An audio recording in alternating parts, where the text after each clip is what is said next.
जो कि इस बात को उठाने के लिए सुप्रीम कोर्ट में गई थी। और आपको बता देना चाहता हूं, उस समय हम पिटीशन फाइल किए थे, हम थे उस समय कोर्ट में जब बहस चल रहा था, हम भी वकीलों के दस्ता में एक थे। सुप्रीम कोर्ट ने ऐसा कुछ नहीं कहा। सुप्रीम कोर्ट को अगर आपको फटकार लगाना होता तो सुप्रीम कोर्ट आपको लिबर्टी नहीं देता, ये नहीं कहता कि जाइए आप हाई कोर्ट जाइए, पहले आप यहाँ क्यों चले आए। मैं यहाँ पे आपको इसलिए बताना चाहता हूँ कि जब आप लोगों के बीच में जाएं, जैसा किसी भाई ने कहा कि लोग मजाक उड़ाते आप हार गए, उनको बताइए इस बात को कि जो 10,000 रुपया का जो गणित जो इस सरकार ने किया है वो है क्या। आपको याद होगा जो ये जीविका दीदी का जो खेला इन लोगों ने किया, चुनाव से महज 3 महीना पूर्व, ध्यान से सुनिएगा, चुनाव से 3-4 महीना पूर्व इन लोगों ने कैबिनेट से वो डिसीजन अप्रूव करा लिया। कैबिनेट मतलब, कहने का मतलब, ये लोगों ने कोई सदन से पारित नहीं करवाया, इस पे कोई बजट नहीं था। एक फंड होता है जिसको बोलते हैं कंसोलिडेटेड फंड, आपदा फंड, जिसका मालिक गवर्नर होता है, चीफ मिनिस्टर नहीं होता है।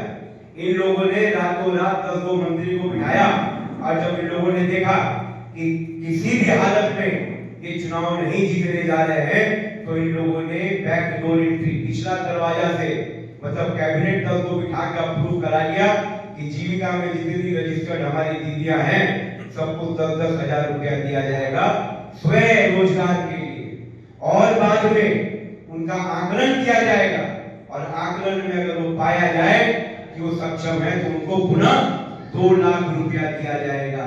ये कानून में, चुनाव का जो कानून है जिसको कहते हैं रिप्रेजेंटेशन ऑफ पीपल्स एक्ट, उसमें इसको प्रलोभन कहते हैं। इसको कहते हैं कि चुनाव से पहले आप जनता को लालच देकर करके वोट प्रोक्योर करते हैं। इन लोगों ने यही समाप्त नहीं किया। जिस दिन ये स्कीम अनाउंस हुआ, पूरे बिहार में 1 करोड़ से ज्यादा महिलाएं जीविका में रजिस्टर्ड नहीं थी। इन लोगों ने विज्ञापन निकाला कि जिन लोगों को, जिन महिलाओं को इसका लाभ लेना है वो पुनः पंजीकरण करा सकते हैं, और इस तरह इन लोगों ने पंजीकरण जारी रखा।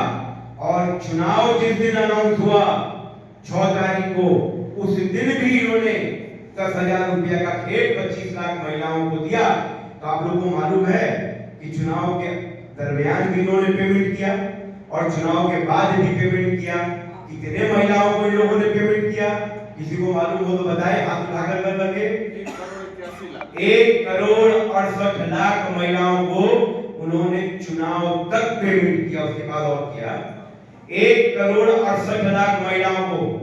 और उस 1 करोड़ 68 लाख महिलाओं में 1,80,000 जीविका दीदियों को बूथ के अंदर खड़ा किया। कहां खड़ी थी वो लोग? सुना होगा आप लोगों ने कि मोबाइल इस बार आप लोग नहीं ले जा सकते, उनको ड्यूटी लगा दिया कि मोबाइल इकट्ठा कीजिए। जब वहां महिलाएं आई तो उन महिलाओं से यही बोला कि दीदी 10,000 रुपया मिल गई बना, फोटो देख तो 2 लाख और मिली। तो चाहिए पहला कार्य आप लोग के लिए यही होगा कि जहां भी गांव पूछे में आप लोग है, वहां महिलाओं से पूछिए कि आप 2 लाख रुपया खातिर लड़ाई ना लड़ बुझा, वो 2 लाख रुपया कहां गया? वो 10,000 रुपया इतना घातक सिद्ध हुआ कि आप जीत रहे थे।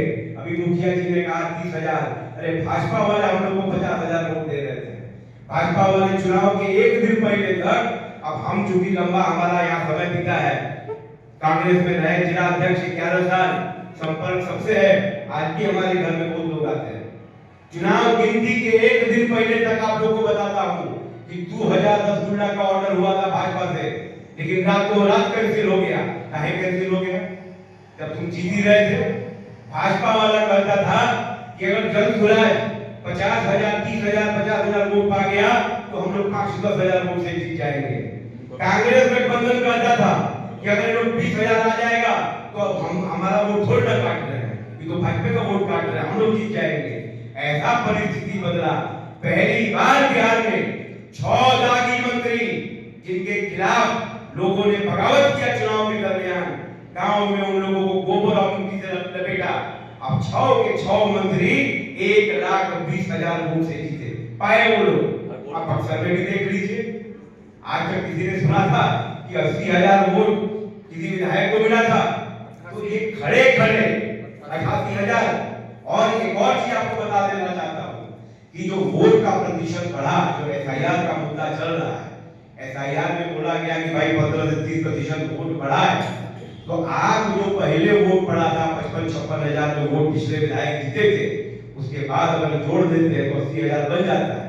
तो हमारा कहने का मतलब ये बात तर्क लोगों से कीजिए कि अगर एसआईआर के तहत अगर नए वोट जुड़े हैं तो 100% वोट तुम्ही को मिल जाएगा। और 3 बजे के बाद जो वोट का प्रतिशत बढ़ा वो सारा वोट बीजेपी को चला जाएगा। और कोई नहीं था। अभी मेरा मित्र छोटा भाई बोल रहा था कि हमें राजद के तर्ज पे करना चाहिए। बहुत अच्छी बात आपने कही, बुरा कोई ना माने, हम लोग जात पात वाली पार्टी नहीं है। राजद मूलतः किसी समाज किसी जात की पार्टी है, तो जरूर जब तक उनके नेता हैं वो लोग आपके यहाँ कम दिखेंगे। आप किसी जात पात की पार्टी नहीं। आज जनसुराज क्या है समझने की कोशिश करनी चाहिए। हम सब कहीं ना कहीं क्या है। जनसुराज किससे मुकाबला कर रहा है? जनसुराज मुकाबला कर रहा था जो इस राज्य में, इस देश में पिछले 40, 50, 60 साल से स्थापित है। आप उनके खिलाफ लड़ रहे थे। अगर अमरिंदर जी ने बहुत सही बात बोला कि आज बिहार में कोई जनसुराज को गाली नहीं दे सकता। ठीक है, हम हारे हैं, लेकिन बहुत सारे मुद्दे ऐसे हैं जो जनसुराज ने उठाया, जिसको आज की सरकार करने के लिए बाध्य है, मजबूर है। जनसुराज हारी हो चुनाव, लेकिन जनसुराज के मुद्दों में दम है, शक्ति है। जनसुराज क्या है? जनसुराज किसका नाम है? जनसुराज किसी एक व्यक्ति का पार्टी नहीं है। जनसुराज किसी परिवार का पार्टी नहीं है। हम सब परिवार अलग अलग जगह से आए। हम भी, जैसे मैंने कहा कि 2009 से बक्सर में सक्रिय राजनीति कर रहा हूं मैं। 11 साल एक राष्ट्रीय दल का, मैं स्थापित दल का यहाँ अध्यक्ष था। मैं इसलिए बता रहा हूँ कि मैं चाहता हूँ कि आप लोग इस बात को जाने। जब हम इस कांग्रेस पार्टी के अध्यक्ष बने, कांग्रेस पार्टी की क्या हालत थी आप लोग भली भांति आप लोग से वाकिफ हैं। अथक प्रयास और संघर्ष से हम, हमारे पहले कार्यकाल में हमें 1 टिकट मिला, हमने 1 विधायक दिया। हमारे दूसरे कार्यकाल में हमें 2 टिकट मिला, हमने 2 विधायक दिया। और जब हमारा कार्यकाल खत्म हुआ और किसी कारण जब हमने जनसुराज छोड़ा, तो मैं दुर्भाग्य के साथ कहूं या सौभाग्य के साथ कहूं, आज दोनों विधायक हारे हुए। मैं इसका अपना बड़प्पन नहीं मानता, मैं संगठन की बड़प्पन मानता। हम जब कांग्रेस में थे 10 साल हम लोगों ने मेहनत किया। हम लोग जब कांग्रेस का झंडा लगा के चलते थे तो लोग बोलते थे पगला के भाई के है ये कौन पार्टी का झंडा? अभी तो आप उसमें राजनीति में नहीं आए होंगे।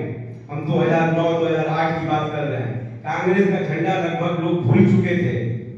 जब 10-10 गाड़ियों का काफिला निकलता था तो बच्चे कहते थे कि राहुल गांधी आ गया।